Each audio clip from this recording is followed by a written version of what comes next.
Hello नमस्कार दोस्तों, मेरा नाम है जय सिंह और आप सभी का स्वागत है मेरे YouTube चैनल में। तो दोस्तों आज की इस वीडियो में हम लोग बात करने वाले हैं to have form of verb की। अब ये नाम तो आपने सुना ही होगा क्योंकि मैं आपको पहले बता चुका हूं। तो दोस्तों to have form of verb जो है ये अपने आप में ना बेहद खास है। वो क्यों? क्योंकि इसको एक हेल्पिंग वर्ब और एक मेन वर्ब दोनों तरीके से यूज किया जा सकता है। जहां एक तरफ ये मेन वर्ब के रूप में यूज किए जाने पर अलग अलग भावों को रिप्रेजेंट करती है, वहीं दूसरी तरफ ये परफेक्ट एस्पेक्ट को रिप्रेजेंट करती है हेल्पिंग वर्ब के तरीके से यूज किए जाने पर। परंतु आज इस वीडियो में हम लोग कुछ स्ट्रक्चर्स पर रोशनी डालेंगे जहां पर to have form of verb को मेन वर्ब के तरीके से यूज किया जाता है, जहां ये रिप्रेजेंट कर सकती है किसी चीज पर आपका पोजेशन, आपका अधिकार, आपका उससे रिलेशनशिप, इलनेस या फिर उसकी कैरेक्टरिस्टिक। ये दिखा सकती है कि आप किसी स्थान पर होकर आए हैं या फिर आप अपने भूतकाल में, पास्ट में कुछ रह चुके हैं। ये दिखा सकती है कि आप किसी को कुछ करने की धमकी दे रहे हैं या फिर किसी से कोई काम करवा रहे हैं, खुद ना कर कर किसी और से कुछ करवा रहे हैं, या फिर अपने किसी एक्शन या फिर एक्सपीरियंस को साझा कर रहे हैं। ओके, तो इस वीडियो को एंड तक देखना ना भूलें क्योंकि आज इस वीडियो में आपको बहुत कुछ जानने को मिलेगा। ओके, चलिए शुरू करते हैं। दोस्तों सबसे पहली चीज जो हैव रिप्रेजेंट करता है वो है पोजेशन। पोजेशन यानी किसी चीज के ऊपर अधिकार, आधिपत्य होना, कोई चीज आपके पास होना। ओके, वो कोई प्रॉपर्टी हो सकती है, कोई मटेरियल हो सकता है, कोई अधिकार हो सकता है, कुछ भी।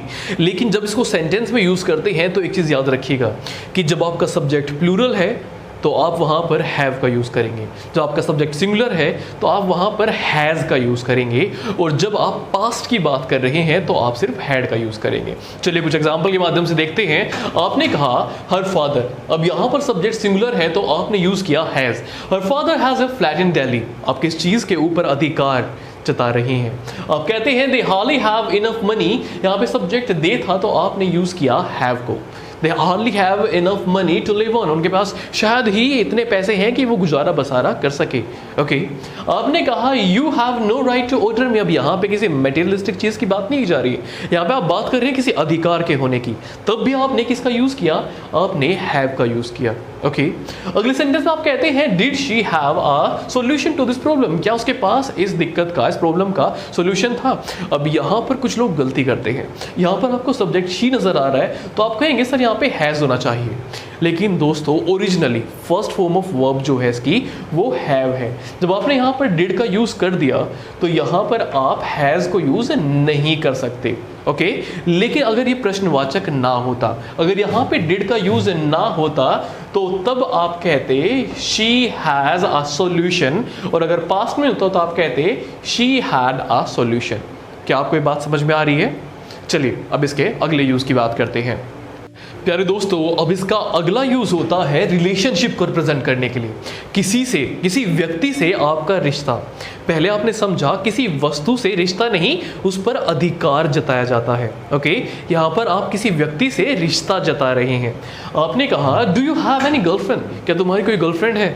गर्लफ्रेंड से रिश्ता होगा क्योंकि वो व्यक्ति है, वहां पर आप अधिकार नहीं जता रहे हैं, राइट? तो हम पोजेशन नहीं रिलेशनशिप कहेंगे। आपने कहा how many friends do you have. तुम्हारे कितने मित्र हैं? तो यहाँ पर फिर से आप रिलेशनशिप की बात कर रहे हैं। आपने कहा आई हैव 3 सिबलिंग्स। मेरे 3 भाई बहन हैं। सिबलिंग्स का मतलब होता है भाई बहन। सो बेसिकली आपने समझा कि आप हैव को यूज कर सकते हैं जहां पर आपको किसी से रिलेशनशिप बताना होता है। ओके, इनफॉर्मल लैंग्वेज में यानी कैजुअल में हम लोग गॉट का भी यूज कर लेते हैं। आप कहते हैं आई हैव गॉट 3 सिबलिंग्स। ठीक है, have you got any girlfriend. इस तरीके से हैव के बाद गॉट का यूज भी बेहद ही कैजुअली यूज किया जाता है। चलिए अगले यूज की बात करते हैं। प्यारे दोस्तों, अभी तक आपने देखा कि आप पोजेशन दिखा सकते हैं, आप रिलेशनशिप रिप्रेजेंट कर सकते हैं। अब तीसरी चीज है इलनेस।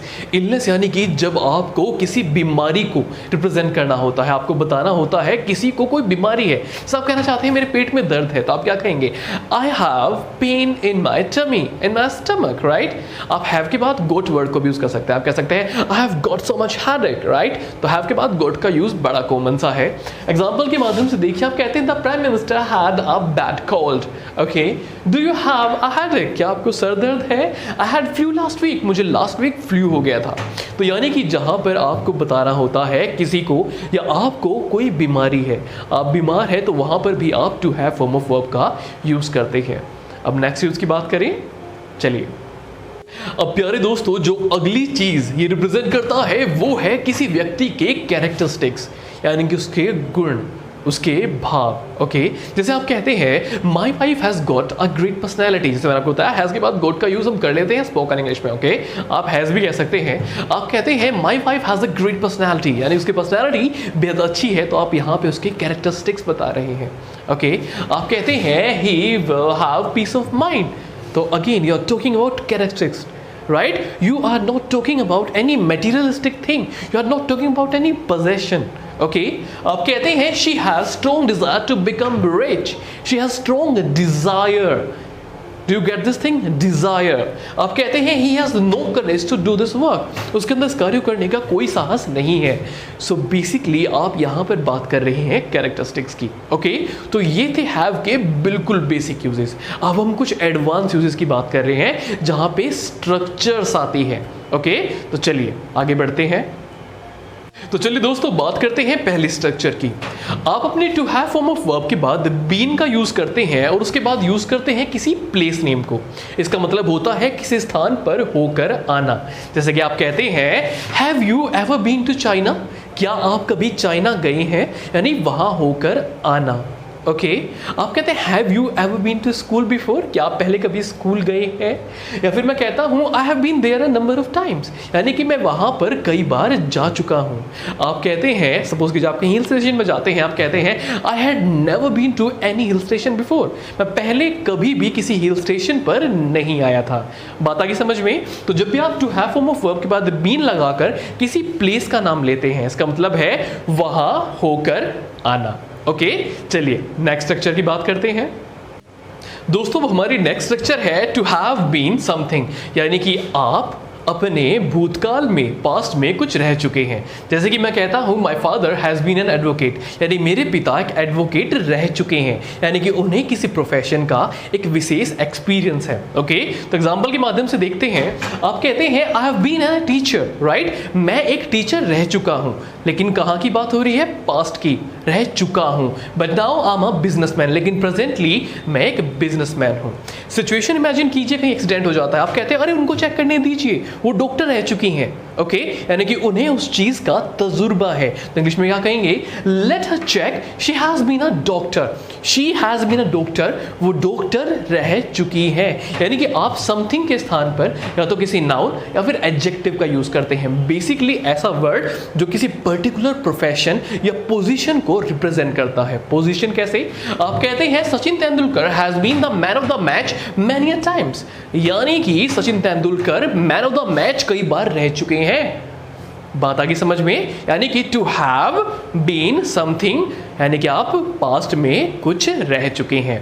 ये स्ट्रक्चर आगे समझ में? आगे बढ़े, चलिए मित्रों, हमारी अगली स्ट्रक्चर है have plus object plus past participle.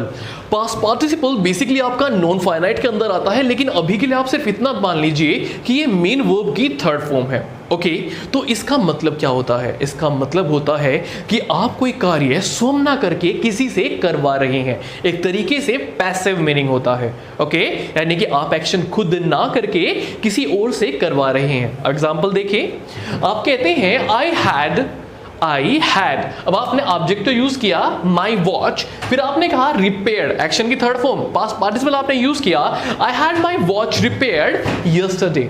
इसका मतलब हुआ मैंने अपनी घड़ी कल ठीक करवाई, खुद नहीं करी, ठीक करवाई, कार्य किसी और के द्वारा कराया जा रहा है। अगर आप कहते कि I had repaired my watch yesterday, इसका मतलब होता कि आपने एक्शन खुद से किया है। तो स्ट्रक्चर में बदलाव करने से मीनिंग बदल जाता है। अगर आप हैड के बाद ऑब्जेक्ट और उसके बाद मेन वर्ब की थर्ड फॉर्म लगा रहे हैं, तो भाई साहब यहाँ पे इसका मतलब ये हुआ कि कार्य आप स्वयं ना करके किसी और से करवा रहे हैं। ओके, अगला एग्जांपल देखिए, आप कहते हैं I can't invite you in, मैं तुम्हें अंदर नहीं बुला सकता। ओके, क्यों नहीं बुला सकता? I am having my house painted at the moment, मैं अभी घर में पेंट करवा रहा हूं। Okay, I am not painting my house, मैं खुद से पेंट नहीं कर रहा हूं। I am having my house painted, object लगाया, फिर आपने पास्ट पार्टिसिपल लगाया, यानी कि मैं अपना घर पेंट करवा रहा हूं किसी और से। भाव समझ में आ रहा है? नेक्स्ट एग्जांपल में आप कहते हैं डू यू हैव योर देखिए योर विंडोज क्लीन्ड, आपने यहाँ पे हैव किया, फिर आपने ऑब्जेक्ट लगाया, फिर आपने क्लीन कहा, फिर everyday. Do you have your Windows cleaned everyday? क्या आप अपनी खिड़कियां रोज साफ कराते हैं? आप ये भी कह सकते हैं no, I don't have them cleaned, I clean them by myself. यानी कहने का मतलब ये हुआ मैं किसी और से साफ नहीं कराता, आई clean them by myself, यानी कि मैं उन्हें खुद से साफ करता हूं। तो आई होप आपको समझ में आ गया, यानी कि आप यहां पर कार्य खुद नहीं कर रहे, आप कार्य किसी और से करा रहे हैं। ओके, चलिए अब नेक्स्ट स्ट्रक्चर की तरफ बढ़ते हैं। दोस्तों अब हमारी नेक्स्ट स्ट्रक्चर है had better plus bare infinitive. Bare यानी कि विदाउट टू। अभी के लिए आप सिर्फ इतना समझ लीजिए कि आपको वर्ब की फर्स्ट फॉर्म का इस्तेमाल करना है। ओके, आप बेशक यहाँ पे हैड का यूज कर रहे हैं, लेकिन ये पास्ट नहीं इमीडिएट फ्यूचर एक्शन को रिप्रेजेंट करता है। जैसे आप शुड से और ओट से किसी पोलाइटली रिक्वेस्ट करते हैं कि आपको ये करना चाहिए, यहाँ पर आप हैड बेटर का यूज करके आप किसी को धमकी देते हैं कुछ करने की। आप कहते हैं बेहतर होगा तुम ऐसा करो, ठीक है, कहते ना अच्छा होगा कि तुम यहां से निकल जाओ, बेहतर होगा, ठीक है, इसी में तुम्हारी भलाई होगी। सो बेसिकली हम वहां पे हैड बेटर का यूज करते हैं। एग्जांपल के माध्यम से देखें, आप कहते हैं you had better turn that music down before mom gets angry. बेहतर होगा कि तुम म्यूजिक की वॉल्यूम डाउन कर दे इससे पहले कि मम्मी को गुस्सा आ जाए। तो आप किसी को स्ट्रोंगली एडवाइस कर रहे हैं कुछ करने की, तरीके से धमकी दे रहे हैं, बेहतर होगा। ओके, आप कहते हैं you have better go away from now. Okay, कहने का मतलब ये है बेहतर होगा कि तू यहां से अभी के अभी निकल जा। स्ट्रोंग एडवाइस है, किसी को पोलाइट रिक्वेस्ट नहीं कर रहे हैं। ओके, और इमीडिएट फ्यूचर एक्शन की बात हो रही है, पास्ट की बात नहीं हो रही है। आप कहते हैं you had better leave me alone for a while. बेहतर होगा कि तू मुझे कुछ देर के लिए अकेला छोड़ दे, फॉर ए वाइल, कुछ देर के लिए। ओके, बात आई समझ में? आप इरिटेटेड है, फ्रस्ट्रेटेड, आप क्या कहेंगे? भाई बेहतर होगा तू मुझे कुछ देर के लिए अकेला छोड़ दे, you had better leave me alone for a while. Okay, लेकिन जब स्पोकन इंग्लिश में यूज करते हैं ना, तो हम लोग हैड वर्ड को खा जाते हैं और हम डायरेक्टली बेटर वर्ड कहते हैं। हम कहते हैं you better not tell anyone about this matter. बेहतर होगा कि तू किसी को इस मैटर के बारे में ना बताए, you better not tell anyone about this matter. यानी कि स्पोकन इंग्लिश में हम हैड को खा जाते हैं, लेकिन नेचुरली यानी कि फॉर्मल इंग्लिश में आप had better plus bare infinitive का यूज करते हैं। आगे बात समझ में कहाँ यूज करना है? जब किसी को कहना हो बेहतर होगा कि तुम ऐसा करो। ओके, चलिए अब नेक्स्ट स्ट्रक्चर की बात करते हैं। अब दोस्तों नेक्स्ट स्ट्रक्चर बेहद ही सिंपल सी है। आपको हैव के बाद में ऑब्जेक्ट को लगाना है किसी एक्शन या अपने एक्सपीरियंस को, अनुभव को रिप्रेजेंट करने के लिए। लेकिन एक्शन तो वर्ब के माध्यम से रिप्रेजेंट किया जा सकता है और ऑब्जेक्ट सिर्फ कोई नाउन फ्रेज हो सकता है। तो वर्ब को नाउन की तरह यूज करने के लिए हम लोग क्या करते हैं, उस वर्ब के पहले आर्टिकल यानी कि एक डिटर्मिनर का यूज कर देते हैं, जिसका यूज सिर्फ और सिर्फ नाउन से पहले किया जा सकता है। ओके, तो ये एक फ्रेजेस है बेसिकली जो एज इट इज यूज किए जाते हैं, आप बस इनको याद कर लीजिए। जैसे कि आप कहते हैं हैव ए रेस्ट यानी कि आराम करना, हैव ए ड्रीम सपना देखना, have a walk, have a walk, have a sleep, please have a sleep यानी कि सो जाइए, have a ride, let's have a ride. Okay, have a dance, let's have a dance, have a talk बात करना, have a chat, have a word with someone. Have a word with someone यानी किसी से कोई बातचीत करना, a conversation, a fight, अ बात, have a wash, have a shower, have a look, have a look यानी कि एक नजर देखो, हैव ए ट्राई यानी कि एक बार ट्राई करके देखो। सो बेसिकली आपने देखा, जब भी आपने किसी एक्शन को रिप्रेजेंट करना है तो रिप्रेजेंट करना होता है किसी वर्ब के माध्यम से, लेकिन आपको तो क्या चाहिए, नाउन। तो इसीलिए आप उससे पहले ए शब्द का यूज हमेशा करेंगे। ठीक है, अब बात करते हैं एक्सपीरियंस की कि किसी अनुभव को कैसे रिप्रेजेंट करना है। तो जैसा कि मैंने आपसे कहा कि ये भाई फ्रेसेस हैं, यानी कि ये स्ट्रक्चर में एज इट इज यूज किए जाते हैं, तो आप इनको याद कर लीजिए। ओके, तो अब एक्सपीरियंस की हम लोग बात कर रहे हैं। अगर आप कहते हैं हैव ए गुड टाइम यानी कि अच्छा समय गुजरना, बुरा होगा हैव ए बैड टाइम, आप कह सकते हैं हैव ए सेफ जर्नी। जो आप कैसे कहते हैं कि अलविदा, आपका मंगलमय यात्रा रहे, तो आप कहते हैं हैव ए सेफ जर्नी। छुट्टी लेना, I had a day of, छुट्टी लेना। Have a nice evening, I had a nice evening यानी कि आज की शाम बेहद अच्छी गुजरी। Have have a holiday, have an accident. Okay, अब देखिए यहाँ पर आप अपने अनुभव को एक्सपीरियंस कर रहे थे। आप हैव के माध्यम से खाने पीने वाली चीज़ों को भी रिप्रेजेंट कर सकते हैं। वहाँ पर हम कई बार हैविंग वर्ड को भी यूज़ कर लेते हैं। इसका मतलब होता है कोई चीज़ ग्रहण करना, ठीक है। लेकिन एक चीज़ याद रखिएगा, जिन शब्दों से हम खाने पीने की बात करते हैं जैसे ब्रेकफास्ट, लंच, डिनर, सपर, ओके, टी, कॉफ़ी, उनसे पहले कभी भी आप लोग किसी भी आर्टिकल का यूज़ नहीं करेंगे। आपने डायरेक्टली कहना है have breakfast, have supper, have lunch, have dinner, have tea, have coffee. लेकिन जब आप ड्रिंक शब्द का यूज़ करेंगे, ड्रिंक यानी कि शराब वाला, okay, let's have a drink, तो वहाँ पर ड्रिंक क्या है? वर्ब। अभी क्या बताया, जब वर्ब को नाउन के तरीके से यूज़ करना हो तो ए का यूज़ वहाँ पर करना होगा। तो आप कहेंगे let's have a drink. Okay, आप कह सकते हैं have difficulty, have trouble in something, यानी कुछ करने में दिक्कत आना। तो ये जो फ्रेजेस मैंने लिखे हैं आप इनको एज इट इज याद कर लीजिएगा, ठीक है। उम्मीद करता हूं कि आपको इस वीडियो में आज समझ में आ गया कि जो आपके to have form of verb है उसको मेन वर्ब के तरीके से कैसे यूज किया जाता है। ओके प्यारे मित्रों, अगर आपको ये वीडियो अच्छी लगी हो तो मेरे चैनल को सब्सक्राइब करना ना भूलें और इस वीडियो को ज़्यादा से ज़्यादा अपने दोस्तों तक शेयर करें। कल की वीडियो में हम लोग to have form of verb की बात करेंगे, लेकिन एक दूसरे नज़रिए से, जहाँ पे इसे हेल्पिंग वर्ब के रूप में यूज़ किया जाता है परफेक्ट एस्पेक्ट को रिप्रेजेंट करने के लिए, ठीक है। चलिए, तब तक के लिए धन्यवाद, नमस्कार।